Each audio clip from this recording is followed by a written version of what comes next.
time for Sauna Sessions here in New York. Joining me now, Miss Dynamite, Denise Kielholtz. How you doing? I'm doing really good, thank you. How's your cut been going? Easy because I'm already on weight, so I don't have to cut that much weight. So yeah, so for me, weight cutting is I don't have to weight cut something. So you're just doing this sauna for fun then? Yeah, you don't this even is need to be just in this for bag. the fun, maybe for our skin, but not for the weight cut. I never even thought about the skin benefits that come with these sauna sessions. Yeah, it is. It is. All the bad things go out with sweating. So yeah, it's also good for the skin.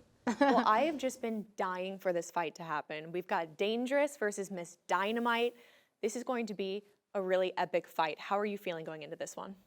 Really good, really good. You know, if you're fighting a good opponent, then it always brings the best out of you. So fight camp went really well, and being here is also everything goes like planned. So yeah, and especially this Friday, you know, if you're fighting the top, then you're also gonna perform as the top. So I like this fight. Yeah, I've been watching some of the things that Dakota's been saying throughout this camp, talking about this fight. And she says that she's watched you, she's looked up to you, but she also said that this was a big mistake for you to take this fight. She's going in really confident. How do you feel about that? It's not something that, you know, like your opponents always say some kind of thing. So I don't listen to that kind of noise. But I watch at my own, you know, like my own strength, my own power. And I think that this fight, like I said, I'm going to shock the world. And that's also my thing that I want to do this Friday, you know. Like everyone that's talking about this fight and about me, but I know my qualities and I know what I can bring to this fight. And that's especially, that's exactly what I'm going to do this Friday. All right, I'm going to put you on the spot. If you could describe your opponent, Dakota Ditcheva, in about 5 words, what would they be? Good fighter, beautiful, example for the sport, nice outfits, and good hair. God, I think you hit the nail on the head there. Beautiful. This is like the most beautiful fight I've ever seen occur, genuinely. Yeah. Talk to me about just being a female fighter, the fashion aspect, the beauty. I feel like a lot of the time when women get into the cage, the makeup comes off. Like, what's your routine? Do you even put makeup on? Do you do your hair different? I always put makeup on, even if I go in the cage. So I braid my hair by myself for almost like already like 20 years. I do makeup on, like I'm just being myself, you know. When I started fighting, there was like a typical way of a woman fighter that yeah, look masculine, look maybe a little bit like a man. But I always put myself, because I like to wear makeup, I like to put my hair down, I like to wear dresses and, you know, all that typical woman thing. And I think if you stay by yourself, then the best comes also out of yourself. So yeah, doing makeup and doing everything that girls do is something that I also really love to do, and always stays that way. I could talk about this part for hours. I'm going to try and keep it short, though, because yeah. When I was an athlete, was always wearing the most makeup possible. Sophia, our ring model, was talking to me about this. What's your technique in the cage with makeup? Because you have to rub Vaseline all over your face, correct? Yeah, yeah. So, like, do we put on setting spray? What's the method? Waterproof makeup. Okay. That's the most important thing, to put waterproof makeup. And, you know, like I do my eyelashes, I do some makeup on, but everything is waterproof. So yeah, it's of course it comes off, but you know, I think if even if I go sparring or go training, that somebody say, okay, you don't have to wear makeup. When I look in the mirror and I see no makeup on, I think, no, I don't feel myself. Look good, feel good, fight good. That's my thing. So Amen. I always put makeup on. All right, I want to hear your thoughts on the flyweight women's division. Who do you think is the most overhyped in the division? Overhyped. You know, like I'm a kind of fighter that I think that I don't like to talk about someone who's overhyped, because if people talking about a fighter, then I think that she deserves it. So I think that if she is in the spotlight, if she is on a particular stage, then she deserves it, you know. And I will never say like, oh, she's overhyped or she's like this or she don't deserve it. If people think that she deserves it, then stay there and keep her that shine, you know. I think we have to bring more like positivity to each other instead of bringing someone down, you know. Like, yeah, why? Because we know where we came from. I came from a time that women fight don't even stand on a page like this, you know. So why I put someone else down and say bad things about someone else? I think that we have to lift each other up. Absolutely. Is there anyone then that you would like to lift up who deserves more hype in the division?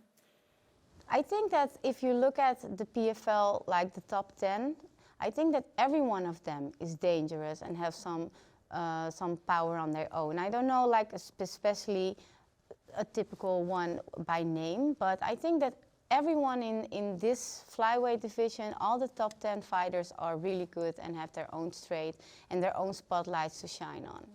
That's awesome. Well, I want to get to know you personally a little bit more. I mean, you just had a baby about 1.5 years ago, November of 2024. How has that changed you as a fighter, physically, spiritually, mentally? Well, I always say that he is really like a blessing, because I'm doing this for a really long time. And like fighting, you get a call from your manager, you have a fight in 2-3 months. Okay, you're going into fight camp, fight. Then after the fight, a little bit rest, and then go back to training, again fighting.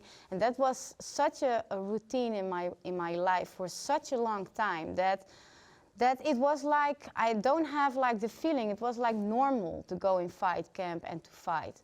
But then I was pregnant, and then I have to go out of the dojo, out of fight camp, out of the whole fighting world. And that made me realize that there's more in life than just fighting, you know. So I always say that he's a blessing for me, because when I stepped out and I watched the tournament, this division, I saw that, wow, you know, the sport that I really love, and I watched, and I really love to watch it also. And then I fell in love again with the sport, you know. So being 2.5 years out of the game and coming back, he teach me that I'm more than just a fighter.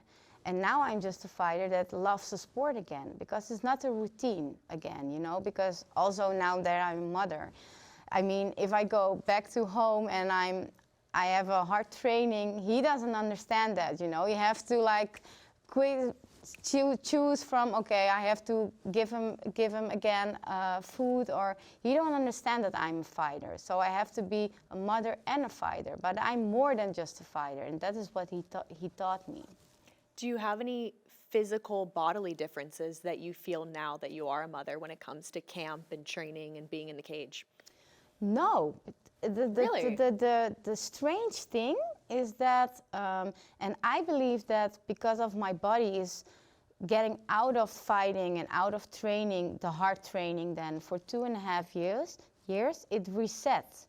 So when I came back after my pregnancy and came back in training, I feel like my body is stronger than ever, because it reset from the 2 years of layoff. And I never, like I'm 37, and I think for almost 20 years I was in training hard every day and a new goal.